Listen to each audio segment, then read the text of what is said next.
I'm having a good time.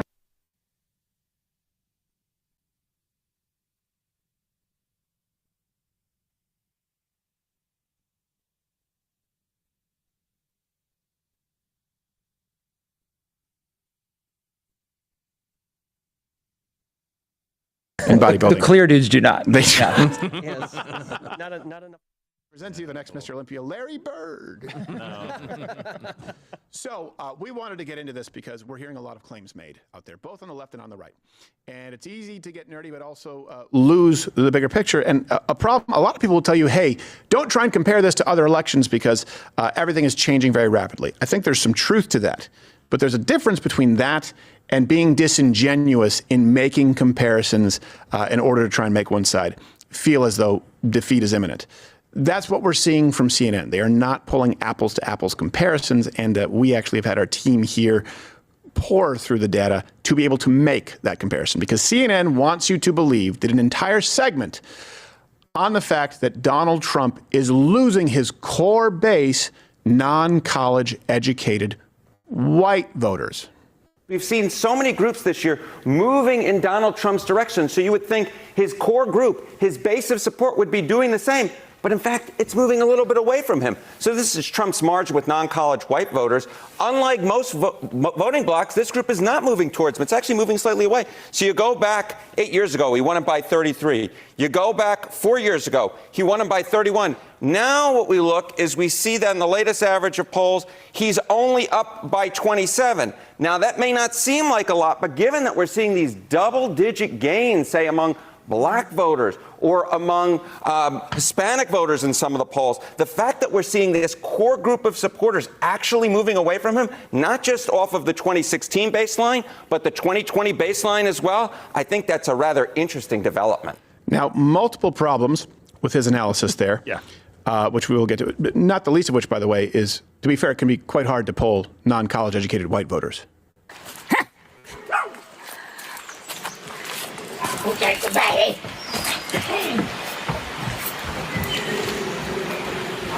Is that a Rob Zombie film? That's Margaritaville at the Lake of the Ozarks. Yeah,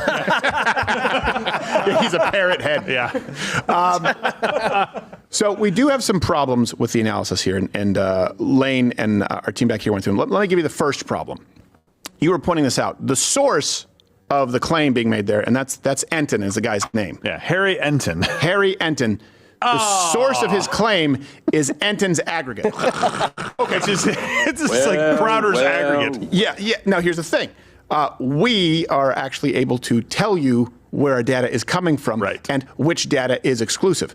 We, as far as I understand, Lane, please correct me, could not find the details of his data published anywhere, correct? I would like to correct you, but I can't because we cannot. Not anywhere. It's not anywhere. This is not to say it doesn't exist or they didn't run a focus group of 2 people from Pittsburgh. I don't know how he got the information, but it's not available to us. Okay. So here's a problem number 2, by the way, that if you look at, they're comparing, explain this second problem for people who don't know, and let's kind of simplify it. Compared to 2024, right, the results that we have seen in these elections. Right. So they're comparing polling right now with the white voters to what the exit polls showed after the actual election in 2020. So actual results versus actual polling. results. Oh, right. Wow. But we all know that the silent, Trump voter is a real thing. Yes. And they don't tend to answer as heavily in polls as other voters. And we'll get into that a little later on. And by the way, when people say that Republicans outperform polls, what they mean to say, because you'll always get someone on the left saying, oh, that's not what happened in the midterms. No. What they mean to say is when Donald Trump is on the ballot. Donald Trump outperforms polls. There hasn't been an exception to that nationally yet. And that's significant. Okay, here's the third key problem, is that CNN's analysis claimed that the polling shows Kamala is holding her own in Michigan, Pennsylvania, and Wisconsin. That would seem pretty bad. It would seem bad. It would seem quite bad, which brings us to this exclusive Mug Club analysis.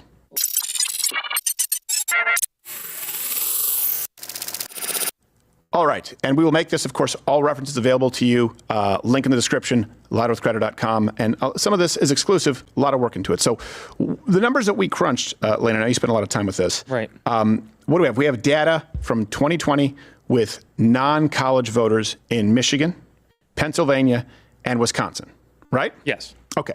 And a big problem that you see there, if we can bring up that still, is they used to include non-college educated voters. It used to include people from vocational schools. Correct. Right? So trade schools. In 2020 it did. Those were all in one category. Yes.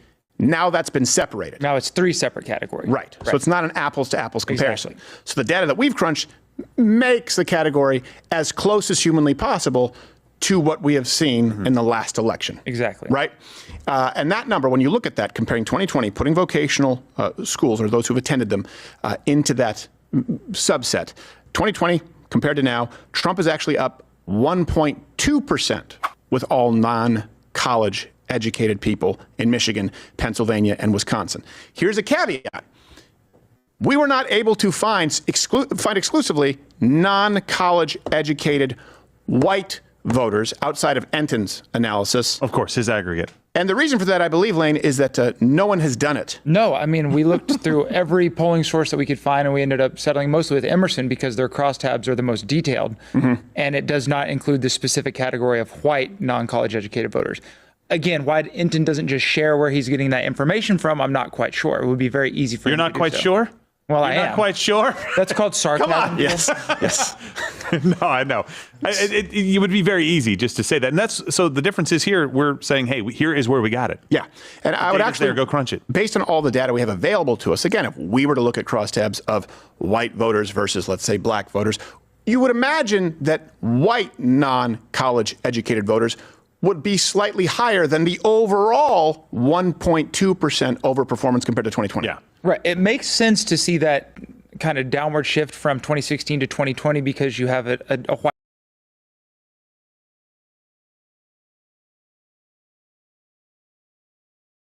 For sure. Right. That's true. Also because they don't understand her. Nobody does, to be fair. Also, not to be underestimated, they severely dislike her. Some might argue disdain. So at this point, when this man is telling you in CNN, and you are seeing this, unfortunately, then parrot it across other platforms as though it is gospel, that's the source. Kind of like when you're talking about the Nazi comment, talking about the effing Mexican comment. One person said something one time, and then everyone else thinks it's legitimate. This is actually some pretty good news, but it seems like the left may just be flat out lying about Donald Trump. Again, like they do, by the way, in all of their political ads. Howdy. Hey there, I'm Colonel Slanders, here to talk to you about Donald Trump. That Yankee's got a little too big for his britches. But don't worry, because he's no bigger than a minnow in a fishing pond. Hey, did you know that he called our fallen soldiers losers and suckers? As a Southerner, this offends me more than oven-baked chicken or mixed marriages. And if you're taking your juicy, savory, God-blessed chicken and baking it in the oven, then you, my friend, are the loser and or the sucker, because sure as hell ain't finger-licking good. Good Lord, that's good chicken. God dang! This ad's paid for by the Colonels for Harris Family Pack Bucket. Oh, it's just a regular pack? You know, I got to say, that feels like an old school Democrat I could get along with. Yeah. I'd have a beer with him. Yeah. What do you mean by that? I'd have a nice mint julep. So we want to give you an update here, too, as far as polling that we have seen and early voting, which is pretty significant. Some shifts here, a lot of good to see, but some wrinkles. Good news is it's a problem that you can directly affect. So the RCP average that we see right now has Kamala ahead, and you can correct me if I'm wrong on anything, Lane, has Kamala ahead by 0.2%. Yes. Right? Okay. The last 4 polls now have gone Donald Trump. Give this another 3, 4, 5 days, 6 days. Yeah. That may flip to Donald Trump. Right. Wall Street Journal just had him up 3 in their list. Did they really? Yeah. Yes. That bastion of right-wing extremism. In all those polls, it's plus 2 or 3, I believe. I don't believe there's one of the last 4 that's plus 1. I think it's either 2 or 3 in those polls. One more poll and that number goes away. Well, and here's where the overperformance that you see from Donald Trump in polls historically, assuming, by the way, that maybe pollsters haven't gotten it 100% right. We've been told that they have at this point, so you can trust them. And this is just one tool that you have available to you. But we'll look at 2020, okay? At 2020, at this point, Biden was up by 8.1%. Wow. Right, in those polls. Wow. Final popular vote, he won by 4.5. So he won by half. Yeah, he won by about half. Kamala's up 0.2%. Yeah. So if it's even close to the overperformance, again, let's look at Hillary Clinton. 2016, she was up by 5.5 at this point in that election. The final popular vote, she did win by 2.1%. So again, about half. Let's take the low number, the 3. They're off by 3, the closest one they got with Hillary Clinton. Right. 3 points. That means Donald Trump wins the popular vote by 2 points. It means That's that massive. yes, the popular vote is well within reach Yes. at this point. That's one where I think the betting odds might actually be wrong a little bit because everyone has said, well, he's They not just going to lose assume. the popular vote. Yeah, they just assume it's going to happen. Can you imagine the meltdown if Trump like way overperformed in California and won the popular vote, but ended up losing the Electoral College? That would be absolutely insane. What do you think? Why would you put that out in the ether? Because that would absolutely burn down Democrats' entire world. Yes, it would. James But they would be Carville in would. the White House. So The point is they would they would be twisted and not. I don't want it to happen. No, no one I wants know. it to happen. James Carville would be out in the streets with an AR-15. Like, would. I get it, nah. No, but Harris- having a fire. James Harris won. You're like, that don't matter. It don't matter. She lost that popular vote. That's what matters. You making the rules. We just call them one electoral college. So let's look at the swing states. Right now, Donald Trump is leading in all swing All. states. The average across all of them is Trump is up 0.9%. Wow. Okay. Again, in close, 2020, Biden was leading in all swing states. The average, the advantage he saw was about 4 points. 4 points. That's about a 5-point spread. That's pretty significant. Yeah. And then we get to early voting. So again, it's too early to make all of these judgments, but we can certainly make the judgment that that guy in CNN likely full of crap, right? That's safe? Yeah, safe. Most likely scenario. I would sooner trust Frank Luntz with his hairpiece and white sneakers. Always white sneakers. Now, how many people are going to vote for Trump? Show of hands. Show of hands. There you go. That's 100%. What was that? Sorry, 90%. More money, please. Brilliant. So let's look at the early voting here at 2020 versus now, okay? And Lane, make sure you kind of provide some context here because some people may have a tough time with the sources that we are going to be giving to you, looking at the crosstabs and the references.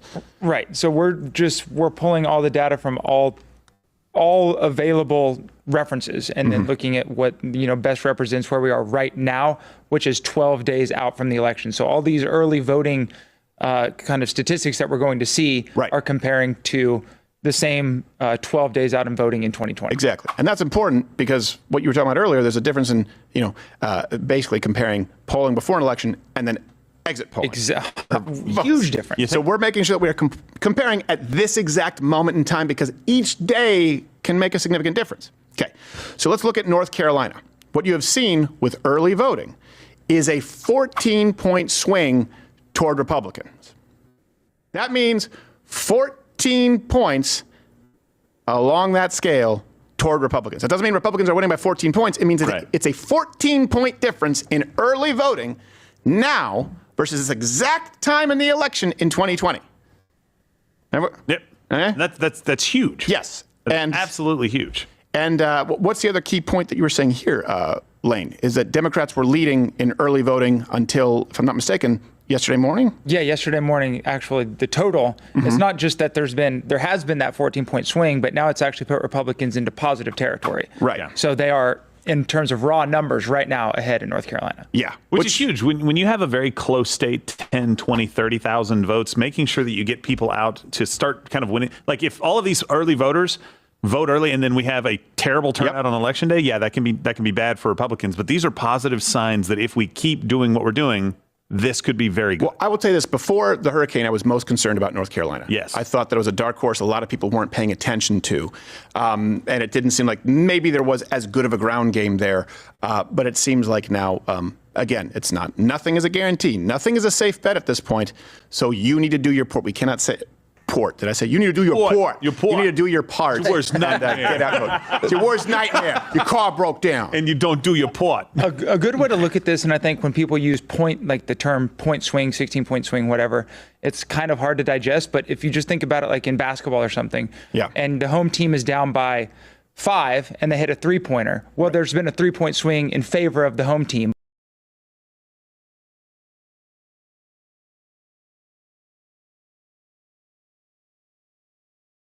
Let's say if Republicans were losing, it could take them from, let's say, 40 to 65, a 15-point swing. Or it could take them from 55. 30. Gosh, what is to math? 40 to 55. I have a headache right now. I but Lane said did I wanted too. to puncture my skull with a nail gun. You did it. I brought a nail gun, and then you chickened out. I'm telling you, it's really hard to do math when you do have a headache. Well, Lane did it too. He said he hit We a both three-pointer did when it. you're down by 5, and you're still down by 3. Just look, check the sources You're fine. and the crosstabs. It's the bad math. It's contagious. We've spent so much time watching Kamala Harris interviews that we are actually dumber. I'll speak for 7 minutes on the next point, please. Yes. Listen, That Notre Terrence, Dame education. Terrence Howard appreciates your math. That's because it's about. I spent time with Pythagoras. You did, huh? It's the flower of life.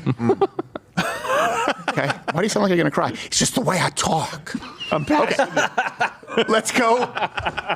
Let's go to Nevada. There's been a 16-point swing to Republicans. And this is the first time, actually, that Republicans are leading early voting since 2008.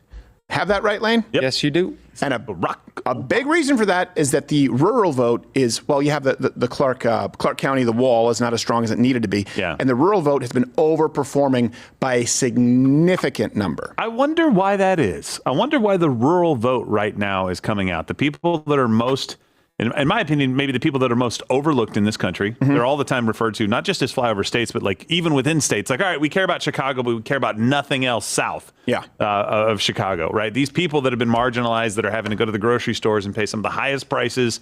I wonder why they're like, you know what? No, screw it. I'm voting. Right. I think that's a huge point for us right now because there's a lot of ground we can gain. Yesterday, we took a chat from somebody saying, people just don't vote because they think Chicago and Illinois is going to carry the state. Sure. You're getting a lot of those people this time around, hopefully, that are like, screw it, we're voting. Right. Yeah, I think you're right. And of course, there's some anomalies because of, COVID, the China virus in the back, in the rearview mirror here. Hopefully, God willing. Arizona, we've seen a 16-point swing toward the Republican Party. Yeah. So that means that right now Republicans are actually leading by 53,000 votes and counting. That's great. And they've been leading from the beginning of early voting. And the reason that again, context matters, Republicans never led in the early voting in 2020. So you've heard this a lot. I've seen this on message. Actually, Republicans always lead early voting. And they try and say Democrats led mail-in voting, Republicans led early voting. Well, there wasn't as much of a gap, and it kind of goes state to state. But in Arizona, definitively, Republicans never led early voting in 2020 at all. They're leading by 53,000. Fox said they did. Right. Yeah. That's right. Yeah, exactly. 12 days before anybody else said they did. So That's right. And they called it with, I believe it was, we had to revise it, 0.01% of the votes. At Fox News. 0.01. They were just roughly. They're like, watch, we're going to make this call.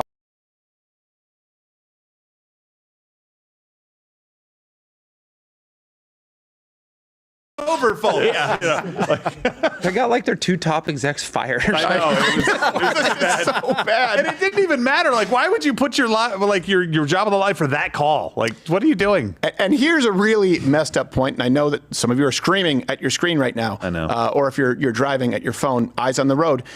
Arizona has now claimed that it will take them likely 10 to 13 days to tabulate results.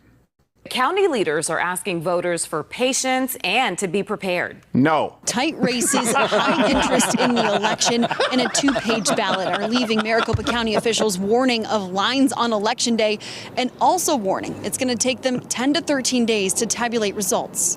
And by the way, of course, any interference or the steal is a figment of your imagination. The last election in Maricopa County, I believe it was. Totally fine. You couldn't vote for about 4 hours, which, if you work for a living, maybe means you can't vote. And by the way, yes, we do have more technology available to us than ever before. But it's not going to be like previous elections where we didn't have said technology and the results that night. It's going to take a week and a half to 2 weeks, which, by the way, should occur in no world if Republicans are leading the early voting, because they didn't lead last time.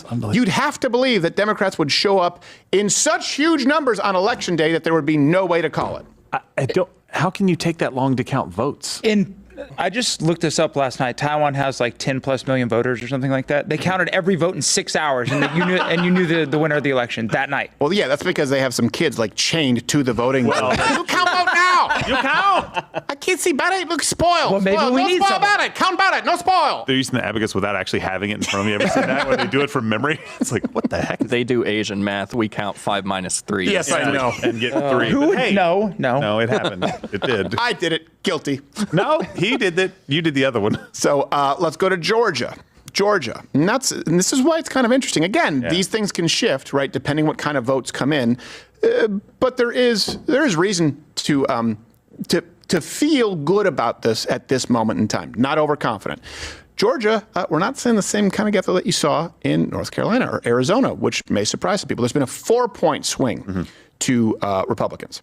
So a new poll actually did come out, which is pretty interesting. Only 28% of Georgia men support Kamala.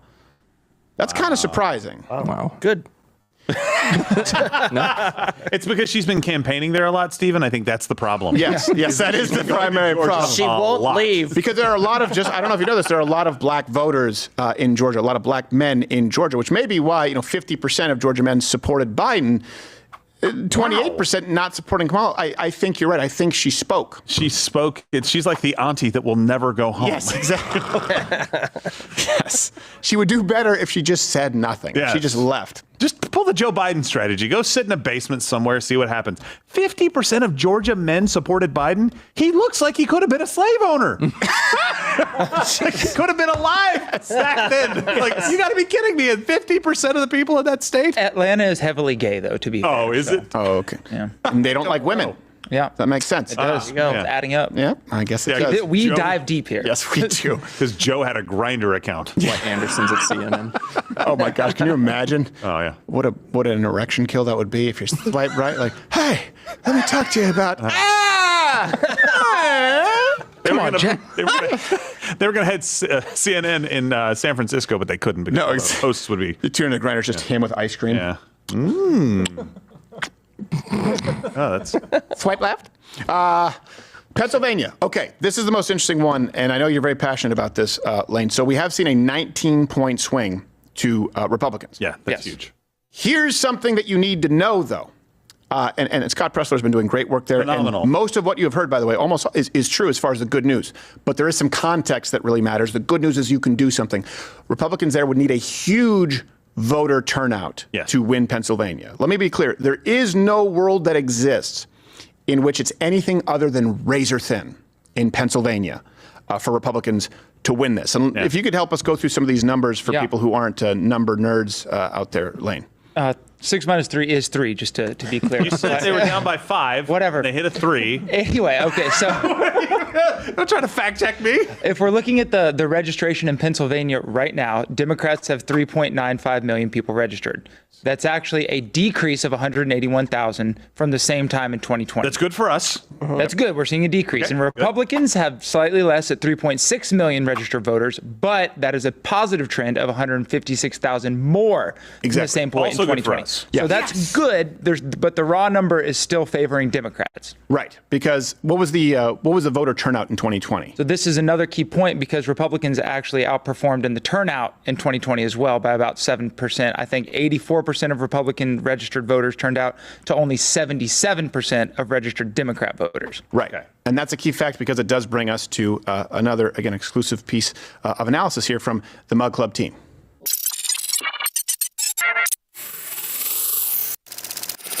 All right, we've got nerdy, so put this next point as simply as possible, Lane, for the folks out there going, give me the number here. Right. So we saw that we've closed the gap and that but we still have a smaller raw number of registered voters. Yeah. Right. So if all things remain the same and the same percentage of registered voters for both parties turn out in 2024 as compared to 2020, Republicans will win. Right. But only by 58,000 votes or less than 1%. Yeah. Which, if we know how Democrats operate and they see the number 58,000, well, they have a bunch of voters that they're leaving on the table. And I think there's plenty of methods that they might use to get them on the table. Exactly. And that's the concern that some people have with early voting is it gives you just sort of, okay, this is what you need to close that gap. Well, I'm hoping that we see a higher, again, voter turnout because in some states it's been outpacing even registration. So here's this point. kind of some analysis that we've done. Obviously, that paints a very clear picture of do not take anything for granted in Pennsylvania at all, right? At all. Razor thin. But here's the positive news. I think baked into that, I hope there is a larger percentage of those new registered voters that are going to turn out for Republicans based on the work that Scott Pressler has done, right? So I'm hoping what we'll see is that if, let's say, he got 100,000 people signed up, the numbers are different than that, but let's say he got 100,000 people signed up to register to vote. I'm hoping we see a significantly higher than 84% number of those people actually going to vote. Yeah. Right? Because they're excited about it, they're getting registered, they're engaged, they're going to go vote on Election Day. So I hope we'll see increased turnout. But for him, he knows the work is not done just because you're able to vote. The work is done once you do vote. Yes. Right? And once you confirm your vote. Yeah, exactly. Once you confirm, it's like, who voted here? Yes. My name's not Joe Lewis. That must be an error. So that's the thing people need to look out for, though. 77% Democrat turnout, I believe, is what we said in 2020. That's a little low. They could overperform that in Yes. Pennsylvania, certainly, especially when you have Josh Shapiro. Though again, it could also be tough because it's the highest. I don't want to get too far off and speculate, but the highest, I believe, percentage of the Jewish vote in the Midwest, of any of the Midwestern states, I believe, Pennsylvania, very high. And, they probably feel like they've been snubbed a little bit. Hopefully they stay home. Yes. If they're going to vote Dem, stay home. Well, hopefully they vote Republican Yeah, because I'd like that. Yeah, that's what I would go with. yeah, also. there's one candidate who didn't That say sounded that. kind of anti-Semitic. Yeah, Jews are committing If they're genocide. going to vote for Democrats, I want them to stay home, no matter who they are, Lane. What do you think this is? What, you're going to scare them with the angel of death, painting lamb's blood over their doorway? For Come on. such a time as this, Stephen. The ends justify the means. So, and again, we're going to give you all of these data points. The references are available. Click the link in the description, louderwithcreditor.com. We're going to be continuing this as we go. Let me give you this conclusion, what it is that we are seeing. Okay. That guy on CNN, full of crap. Donald Trump's base is pretty damn similar, solid, if not slightly better when you're talking about non-college voters at this point, if you include vocational schools. That's good news. You're looking at the polling right now. Better than 2020. Okay. Overall, better than 2020. All swing states, better than 2020. Okay. Then you look at the early voting. Better in Nevada than last election. Okay. Better in Arizona than last election. Good. Better in Georgia than last election. Good. Did I say Nevada? I said Arizona? North Carolina. North Carolina.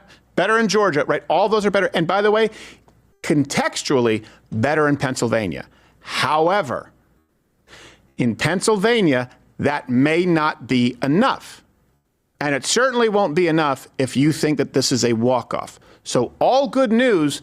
I would just say all good news across the board. It's all good news, and the problem or the wrinkle that we are facing is one over which you can have a direct impact. And I'm not just saying vote. I'm talking about any of you have a platform. If it's social media, if you have a YouTube channel, if you have a podcast, if you have friends, if you have a social group, if you want to go out and volunteer to be a poll watcher, you want to go, it's not too late to do something about those 58,000 votes, right? If that's what we're talking about. And again, this is somewhat hypothetical, but it still is going to be very close. But you can have an impact on that right now with the knowledge that you have. Everything is looking better than before. Contextually, that's great everywhere, except contextually in Pennsylvania, you still do have some work to do. Yeah. It's not the home stretch. It is a sprint. Yeah, absolutely. Do not let up at all. Get people to go vote, too.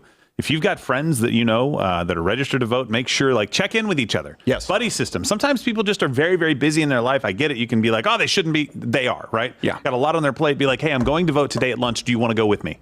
Makes it really simple. Do your part in Pennsylvania, Michigan, Wisconsin, places like that. We can win this election and never have to talk about Kamala Harris again. And That'd be great. this isn't to say, like you said, that people like Scott Pressler aren't doing a great job. It's an unbelievable This work. is only possible because of the work him. that people like him have done. Yes. We are just trying to help build upon what he's done using our platform Correct. and what we do. Yes, exactly. And saying that, look, it doesn't pay to be unrealistic No. at this point. You have to look at those numbers. It's going to be close in Pennsylvania. It is going to be close.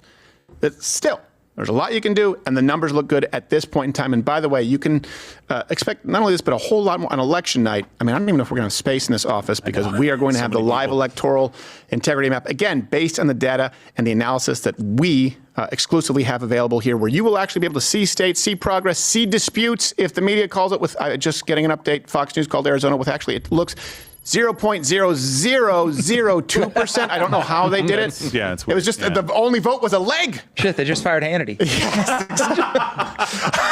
Dominion again? Again. Yeah. Now somebody going to like, what happened? Why is Jesse Waters out there on 46 with a tin cup? So we are going to be able to call states. We are going to have cross streams. We are going to have boots on the ground, investigative journalists. So along with the data, the ability to get some people there so that nothing happens without us being able to shine a light on it. None of it happens without you. It's been a huge undertaking. Consider joining Mug Club. It's $89 a year. You get this, you get the Friday show, you get Nick the Pelt, you get everything else that comes with Mug Club. And it's the only way this happens. No funding from a foreign caliphate. Or go mugless for $9 a month between now and election. That helps too. I know that you have $9 a month. We do not have a Patreon, though Gerald does have an OnlyFans. And the issue here is that the media, don't worry, it's a PG OnlyFans. It's really weird. It's just him watching Disney movies. The media is lying again. We can make that claim, but everyone does from time to time. Even Press Secretary Nick DiPaolo knows that.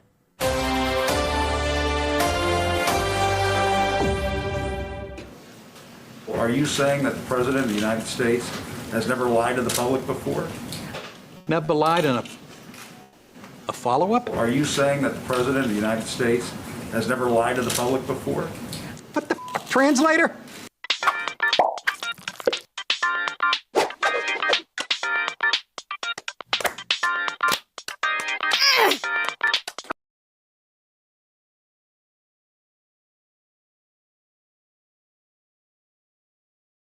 Dudes do not. Yes. Not enough contrast. Present to you the next Mr. Olympia, Larry Bird. So we wanted to get into this because we're hearing a lot of claims made out there, both on the left and on the right. And it's easy to get nerdy, but also lose the bigger picture. And a lot of people will tell you, hey, don't try and compare this to other elections because everything is changing very rapidly. I think there's some truth to that. But there's a difference